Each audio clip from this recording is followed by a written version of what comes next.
Hello everyone. Today we will be reviewing the third movie in the John Wick series, John Wick 3 Parabellum, or Chapter 3 as, I guess it just does say Chapter 3 here on the cover. So yes, John Wick Chapter 3 Parabellum.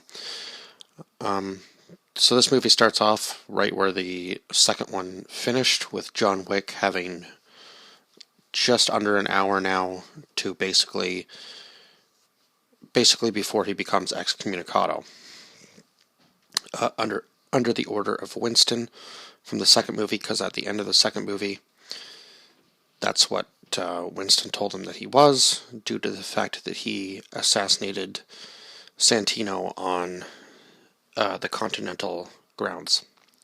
And one thing I just wanted to touch on before we really get into this review is that I made a mistake and said weapon that John Wick marked his thumb on in my review of the second movie, and they're actually called markers. So I should have realized what I said when I said it, but I didn't. And I'm not sure whether I called them the High Order, but it was actually the High Table. That's the leader of this organization. So basically, they are coming in now to clean up their loose ends, as to anyone who helped John Wick is basically an enemy of the High Table. So now they're giving everybody a week's time to either serve the High Table or pack up their stuff and find a new location. So obviously, I believe it must have been the Yakuza that was chasing John Wick at the beginning, and that seems to be kind of his main enemy throughout. They swear their fealty to the High Table, but unfortunately nobody else does. And we find out what John Wick's real name is in this movie, and oh my god, if I could remember what it was, I would tell you, but I can't pronounce it, so... And I don't want to give too much away about that part, so... But I do know that he basically... I don't know whether he was like denouncing himself from who he was originally, or his original name, or what, but he's basically punching his ticket to get out of New York and finally get away from what he is currently doing now. So he ends up going overseas to Casablanca. That's the place he wants to escape to. And, sorry, just gonna do that off camera. My nose is running. Oh god, okay. So, he wants to escape to Casablanca because he knows that he's being hunted down by literally everybody in New York. So he needs to get away to a safer place. Yeah, he needs to get away to a safer place. Anyway, the two action scenes in New York in the very beginning are super intense, and I remember that they're still just as intense now as they were last year when I went to see this in theaters. And I remember the whole theater, although there weren't very many people in there, just like erupting when the knife scene was happening, when he's running away from the members of, I'm going to say the Yakuza, because that seemed to be his main enemy in this movie. So I'm going to say that's who he was running away from in the beginning. And just the fight scene in that, just, I don't know how many knives they ended up throwing, and it was kind of cool to watch him actually build his own gun, because I know that Keanu Reeves did a lot of his own training for this movie, so he might have actually possibly even been able to assemble it that quickly in real life. I don't know. He clearly knows his weaponry, though, as far as this movie goes, because even like the scenes, it's so precise. When he reloads, when he's fighting somebody and he runs out of bullets, he's switching to their weapon. So kudos to that kudos to him on that, is what I meant to say there. So he gets to Casablanca. He's still obviously people all around the world now are clearly following him because his bounty keeps going up. I think it finally stops at 15 million, and it started at, what was it, 7? I think it was about 7, and then it went up to 14 at the very beginning of the movie, and then it went up to 15, and I think that was the final count that it showed, at least. So yeah, basically everybody's John Wick's enemy. So these people swear fealty to the High Table. So they basically go in and do whatever the High Table tells them to do, including this girl who works for the High Table who's staying at the Continental. She kind of has her own protection now, I guess, from these guys who have sworn fealty. So they go after...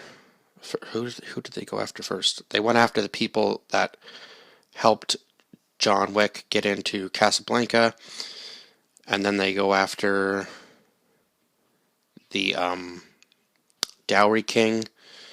So basically their punishment is kind of, I guess, in a way, an equivalent to what they helped John Wick do. 7 bullets, 7 cuts, and the other woman got her hands stabbed through and through, so I'm not really sure whether that was supposed to be taking away part of her freedom or what that exactly represented, but anyway, that was her punishment, I guess. And I'm not really sure what happened to her after that, because unfortunately it never shows her again, so maybe we'll find out in the next movie. So he gets to Casablanca. He has to find this guy that's above the High Table. And that's where the scene with Halle Berry is.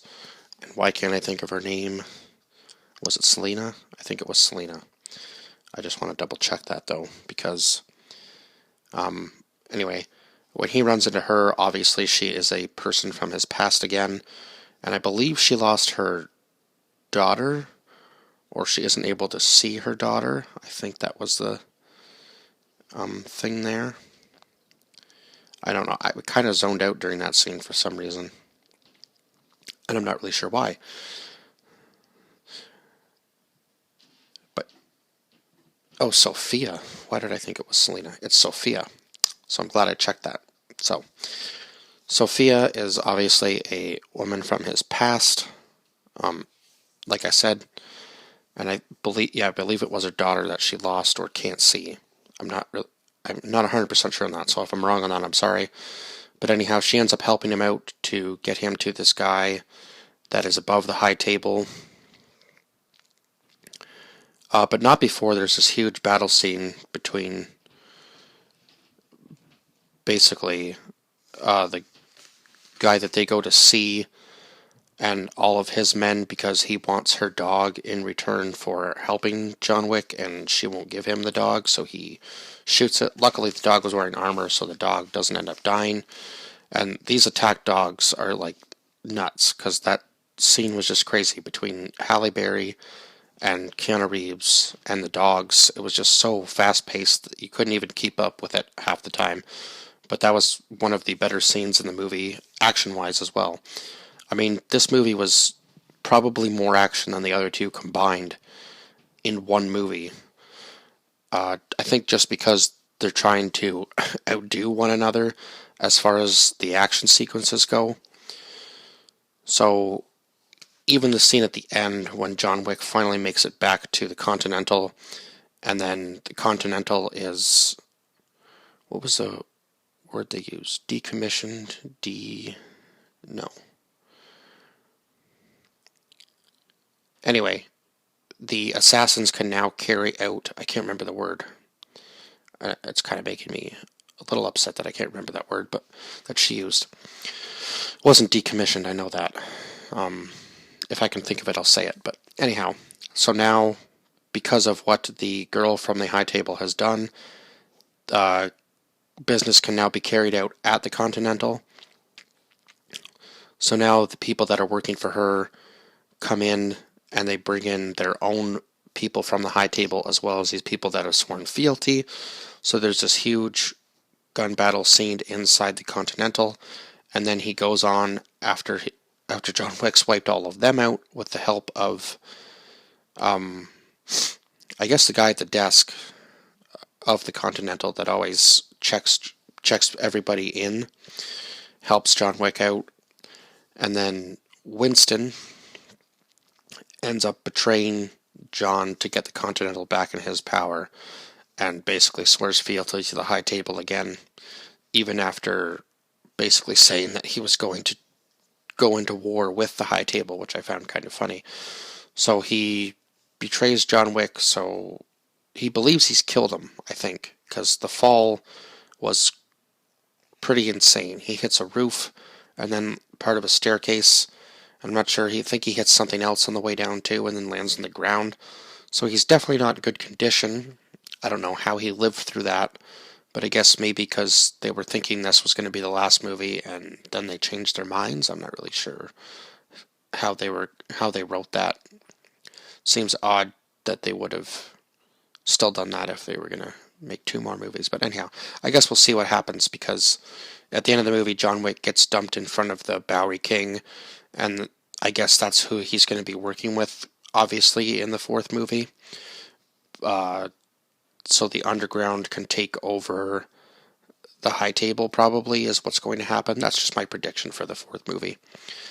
I think that's all I had to cover.